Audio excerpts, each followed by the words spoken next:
Hi, everyone, and welcome to this installment of the Wayward Dragons podcast, where we talk about all sorts of fun things, Yeah. be they spooky, paranormal, weird, abnormal, uh, influential to society, and all sorts of other things.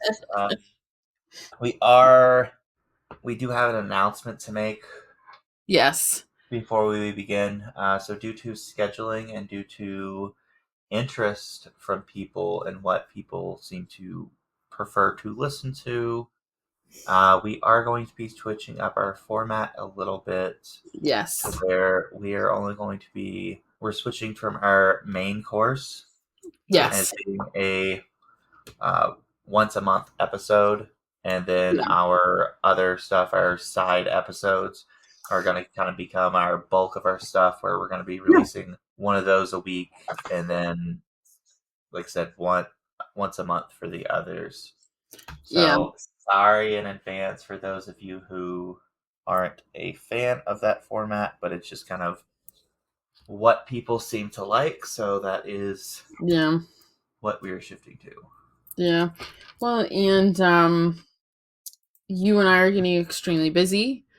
This is when because I have a seasonal job, this is when I do the bulk of my money making is during the summer. So it kind of becomes very strenuous for you and I to kind of do the research and stuff. So making it a month long kind of build up will kind of take some of the mental load that you and I have right now, kind of makes it a little bit easier for us. So we're still gonna be doing the spooky stuff. Kind of more heavier emphasis on spooky. So, but yeah, the reviews are gonna be the main course now. Um, but let's get into this week's episode because I'm excited for this. So, for this week, we're going to talk about the Brothers Grimm, and we're going to kind of dissect a tale like you would in English class, like you would back in high school. So, I love the Brothers Grimm. Before we begin, I forget what movie that's called, where it's Matt Damon and they're the Brothers Grimm. I think it's just called Brothers Grimm. Is it called Brothers Grimm? Anyway, if that's the movie, that is a very funny movie.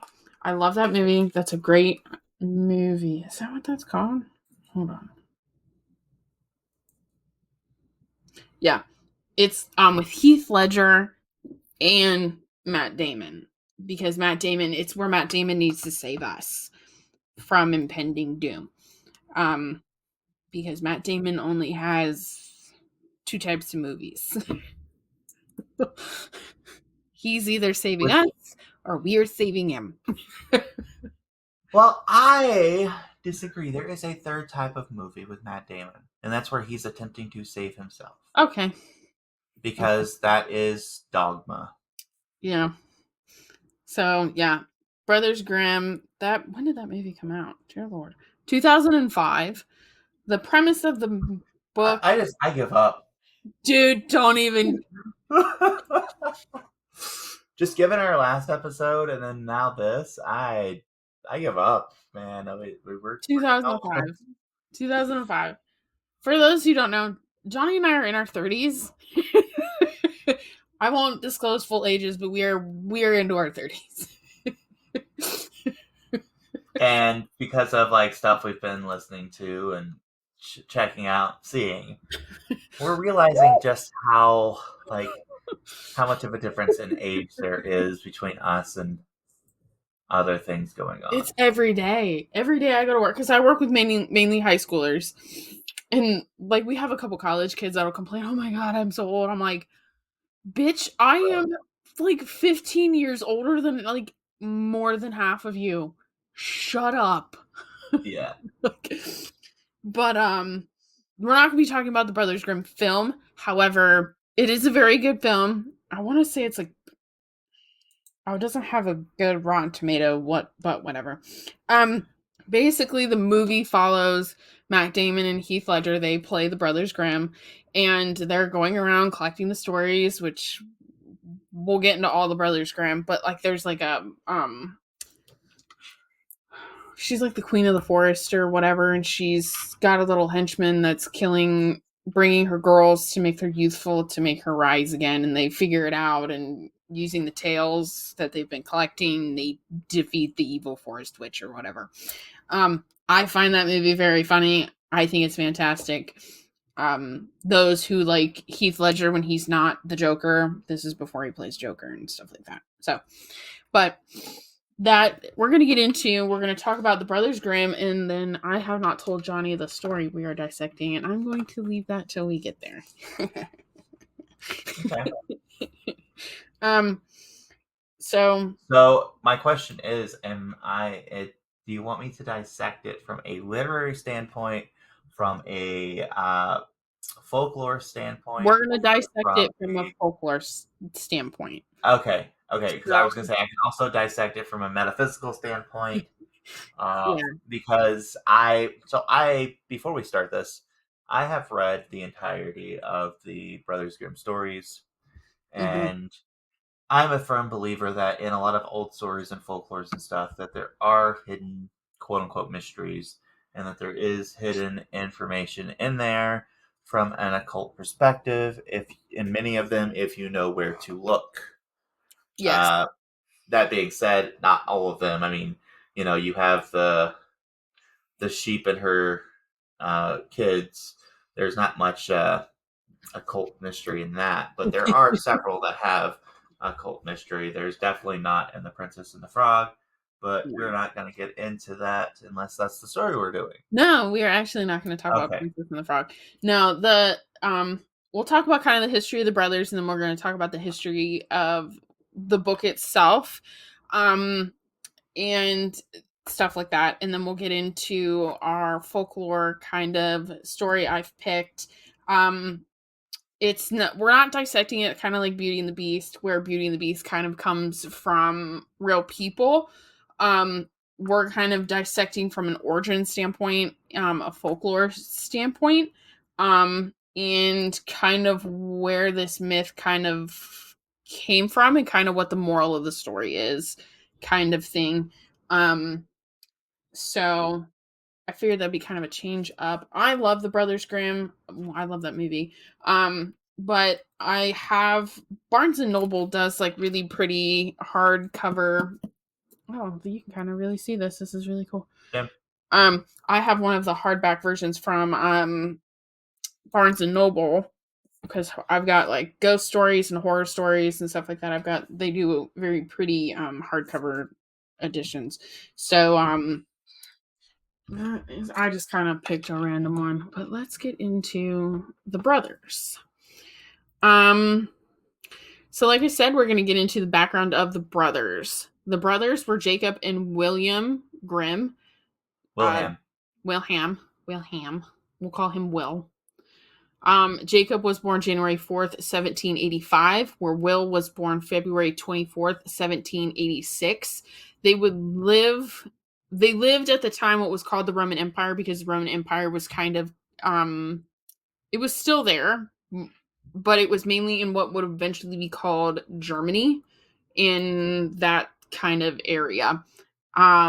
They were the oldest of 9 children, which I thought was, but that's what they did at the time. That's kind of standard. At the time, well, you have to think. I think what I was reading was like 3 or 4 of the children didn't make it past infancy. In 1791, they moved to a town called Steinau, Steinau. There they received a very strict Lutheran education in 17, and they also had private tutors and stuff like that. In 1796, their father died. This led to uh, basically a lifetime of financial hardship for the family, especially for Jacob, because Jacob had to not only care for himself, but he had to care for the rest of his siblings. In 1798, the brothers left the family and went to attend Frederick's Gymnasium in um, Cassel. The school was mainly focused on music and foreign language. When they graduated that school, they went on to study law at the University of Marburg. Their father was a lawyer, and they were kind of hoping to kind of like follow in his footsteps in a way.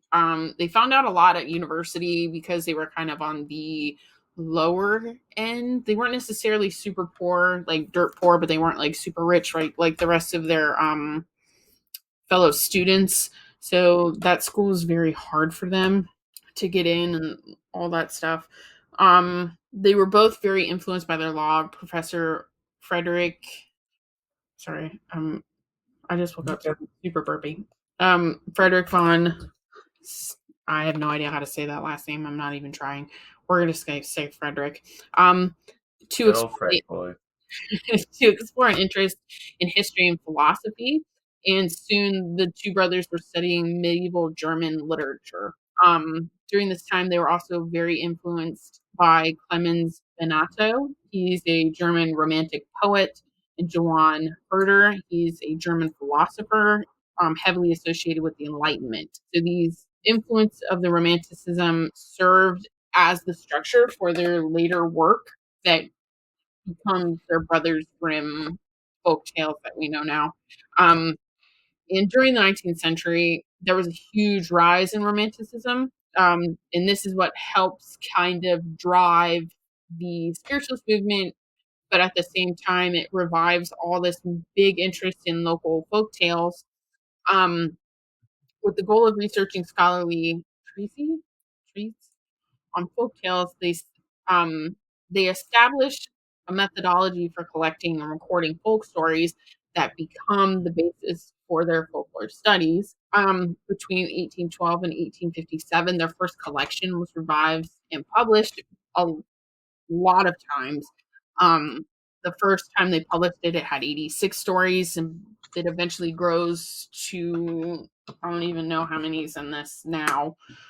Um, but they're known not just for the Brothers Grimm, like the fairy tales. They also published stuff on like Danish folklore and a whole bunch of other stuff.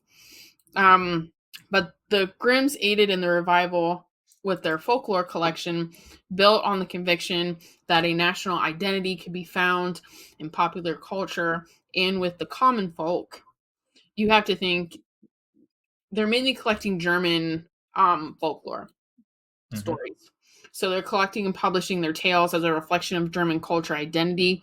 They begin the collection with the purpose of creating a scholarly collection of traditional stories and to preserve the stories as they've been handed down from generation to generation. A practice threatened by increasingly industrialization. And we'll get into their collecting in a minute. Um, by 1810, they have produced a manuscript with a collection of over a dozen tales written after inviting storytellers into their home, and then they would transcribe them by hand. The problem was the tales that they kind of collected were heavily modified in the transcription, which we'll get into. And according to scholars such as Tari and Ruth, I'm not even attempting to say that last name. Some of the tales probably originated in written form during the medieval periods, with writers. I don't even know how to pronounce his names. I just started typing and didn't realize I could not pronounce his name. Um, but they were modified in the 17th century, and then they were again rewritten by the Grimm brothers.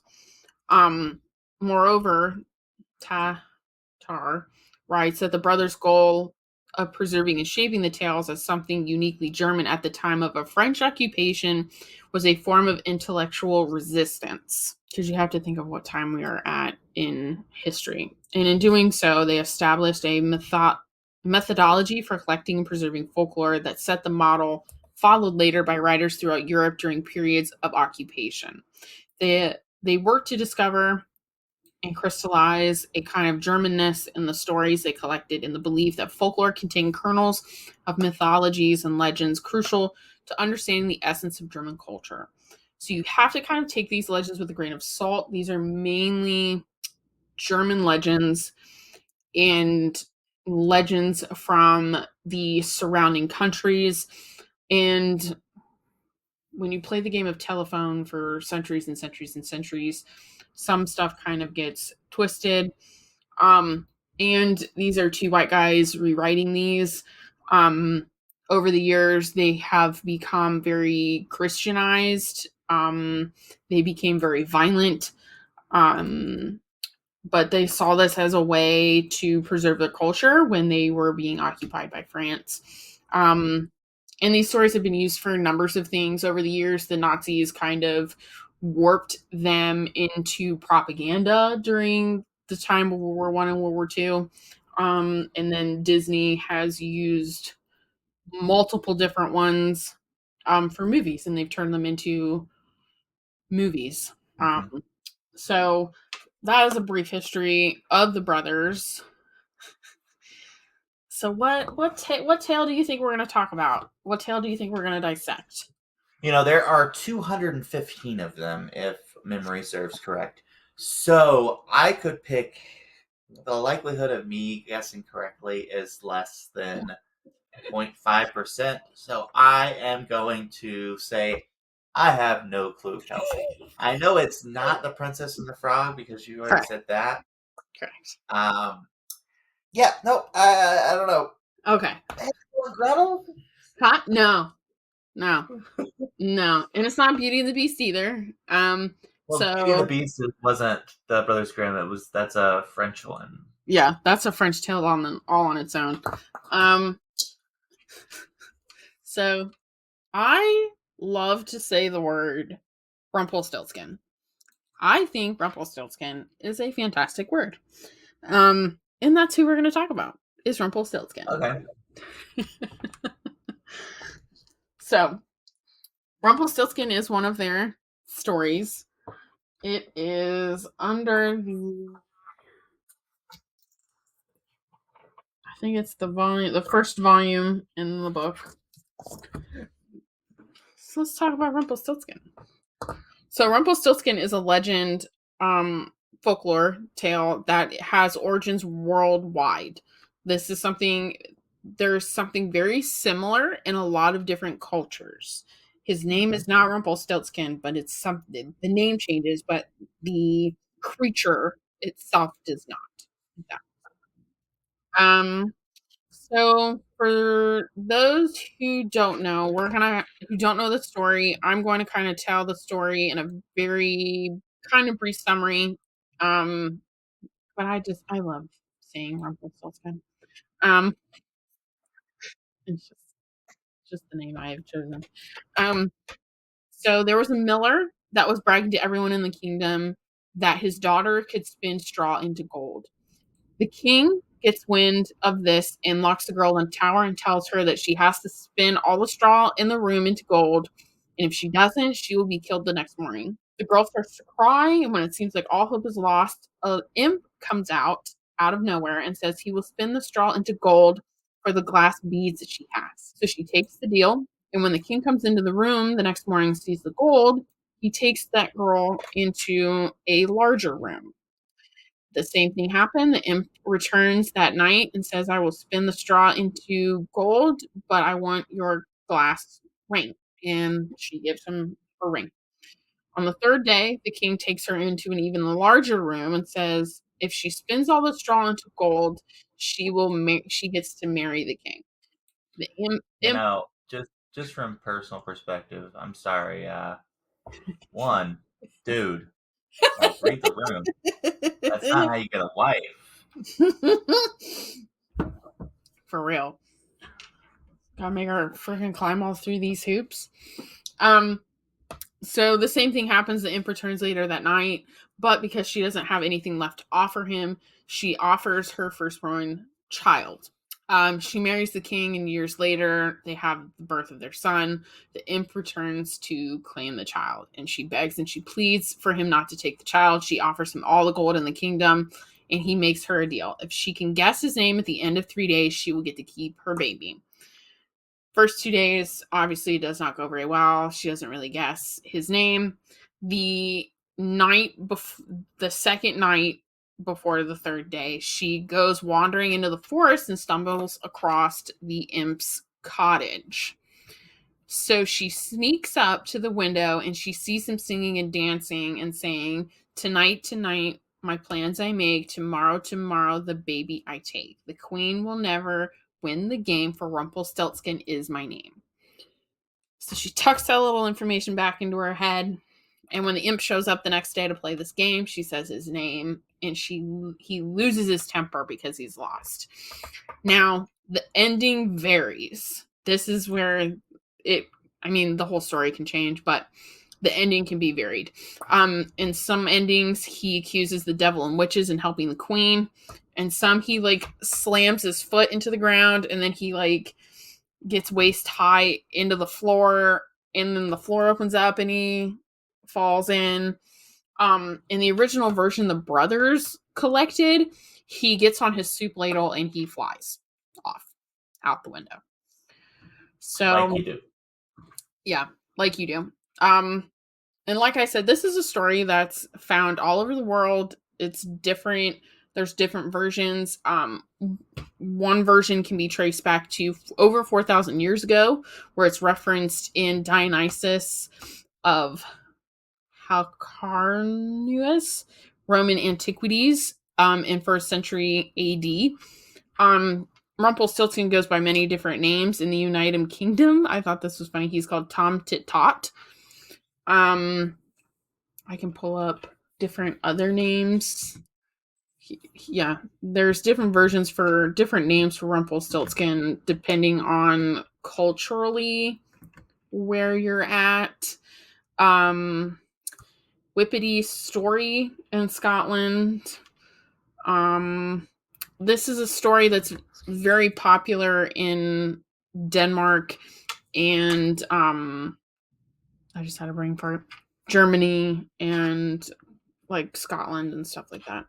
Um, but in all the variants, the plot kind of stays the same. Someone's in trouble and needs help, and then a little helper appears, and the other character has to find out their name. And the little helper isn't necessarily evil. Um, I don't know why I put that in there. They're just tricksy. Yeah, it's kind of like a trickster kind of person. Um, the story that the brothers actually collected. So this version that they wrote of Rumpelstiltskin is actually four different stories that they have kind of mishmashed and put together. Yeah, the story is very popular in Denmark, Finland, and Germany and Ireland. The name Rumpelstiltskin is German, that translates to little rattle stilt, a stilt being a post or pole that provides support for a structure. A Rumpelstilt or Rumpelstilts was consequently the name of a type of goblin, also called a popart or popart, that makes noise by rattling posts and rapping on planks. The meaning is similar to Rumpelgeist, rattle ghost, or poltergeist, rumble ghost, a mischievous spirit that clatters and moves household objects. Um, Other related concepts are mumbarts and bogarts, which are mischievous household spirits that disguise themselves. The ending Shen Rumpelstiltskin, that end part, is German connotative to English kin. Um, so what is the moral of the story? What what was the purpose of teaching kids this story? Well, Some what? there's a couple of different things here. One of which is that you shouldn't make deals with strangers, Yes. uh, because they could be fickle. One is to be observant. You know, keeping information because information is important. Yes. One is don't marry a man just because he's rich and all of that, and especially if he does fucked up shit like make you spend straw into gold. One is to not boast because you can get people into situations they can't get out of. There's a lot of different possible stories here. Um, have you ever heard of the Rumpelstiltskin principle? I've not. So it derives from an ancient belief that to give or know the true name of a being is to have power over it. Okay, I've never heard of it called that, but yeah. So Yeah. it's the idea that everything has a true name. Yeah. This is like a very magical Yeah. thing in occultism, especially dealing with like demons and different Yeah. spiritual beings. But yeah, it's knowing the name gives you power over the thing. Yeah. So that's kind of the moral of Rumpelstiltskin is um to have to know the true name is to have true power over something. So, and I found this kind of weird. Spinning, like spinning one, you could not spin straw into gold. That was like a very Are you sure? possible task. Yes. You're 100% sure? You can spin, but you can't I make because I don't because I don't know if that's true. I it. think you could definitely um spin gold. so women were constantly known to weave, and they think that, you know, well, not think, but spinning was mainly done by women at home. And they're always said, like at the beginning of the story, it says there once was a miller, yet spinning was never mentioned as the occupation, because the brothers never really considered it an occupation. Spinning was kind of seen as a communal activity. Mm-hmm. Women would kind of go together and weave and spin together, and then they would tell each other stories, which is how all these stories are alive. Um, yeah, in the stories, a woman's personality is often represented by her attitude towards spinning. A wise woman might be a spinster, um, but the spindle was a symbol of diligent, well ordered womanhood. In some stories, such as Rumpelstiltskin, spinning is associated with a threat. In others, spinning might be avoided by a character who is either too lazy or not accustomed to spinning because of her high social status. So that's another thing you've got in there. It's kind of a class story because weaving was kind of seen below people, high class people. But it's where a lot of women came together to talk about everything, share stories, keep each other occupied by telling different legends and stuff. Yeah. But this is something that's there's different versions all over the world, but the premise is still the same. There's a little creature that comes out to help you, and it's going to try and trick you somehow, some way. So, are you ready to? This is the last time we're going to read our tarot cards in our episodes, our normal episodes. Our tarot cards we're going to start doing because of our kind of episode change up. We're going to do those now at the end of our book review episodes because those are going to be our main episodes now. Mm-hmm. Let's get into some tarot. What did you pull? Let's get down to tarot. Do do do do. I love Mulan. Um. Yeah. Anyways. So I pulled the Magician. Oh, I pulled the Nine of Cups. What's up, bitch? Of course you did. So as a master manifester, the Magician brings you the tools, resources, and energy you need to make your dreams come true. Seriously, everything you need right now is right at your fingertips. I don't know why it says seriously in there. Like, dude, seriously. Anyways, so Seriously. everything you need is right at your fingertips. You have the spiritual fire, the physical earth, the mental air, and the emotional water resources to manifest your desires.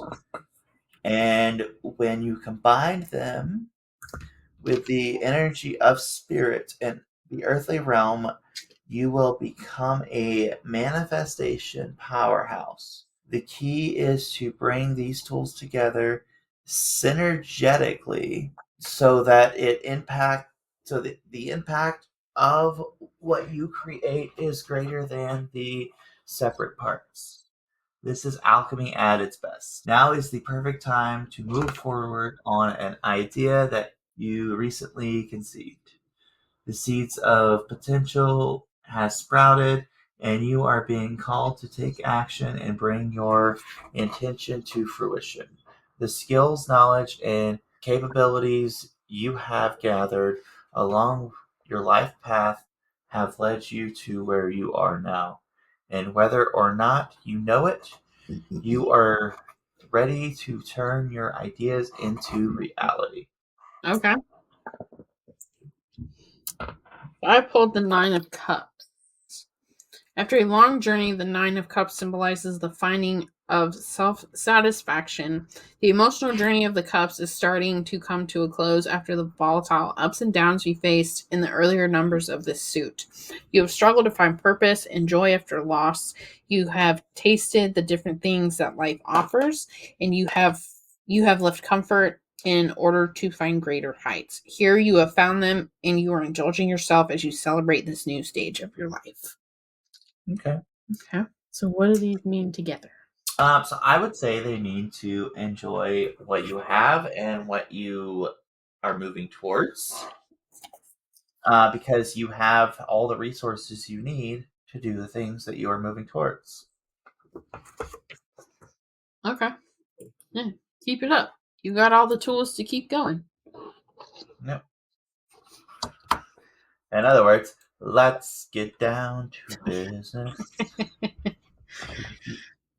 That's such a good movie. That's a good All song. right. Anyways, I don't want to get sued for copyright infringement there. Yeah, Disney's a butthole about that stuff too. Um, so yes, join us in a month for our next normal episode. If not, join us next week for our review episode where we will talk about Butterfly in the Sky, or at least I talk about Butterfly in the Sky. Johnny hasn't watched it yet. Well, by the time it's come out, I would have watched it. Would Yeah. have. So Johnny's review will be the next episode of it. You know, we'll see. No, but it'll be there. Yeah. It will be there. Yeah. So yeah, join us in our review episode where we talk about Butterfly in the Sky, the documentary about reading Rainbow. So Yep. rate, review, Until then, subscribe. Please tell a friend. Join us on Facebook and Instagram. If you have a topic recommendation or a book that you think that one of us would like, you can email us at thewaywarddragons@gmail.com. You can also join me on Fable as the Wayward Daughter. So yeah, until and next if you have a taco, let us know what your taco recipe is. Like, are you just, is it white people taco night? Is it like traditional time. taco? What's going on here, guys? Yeah, that wraps us up. Until then, I'm Johnny. And I'm Kelsey. Bye. Bye.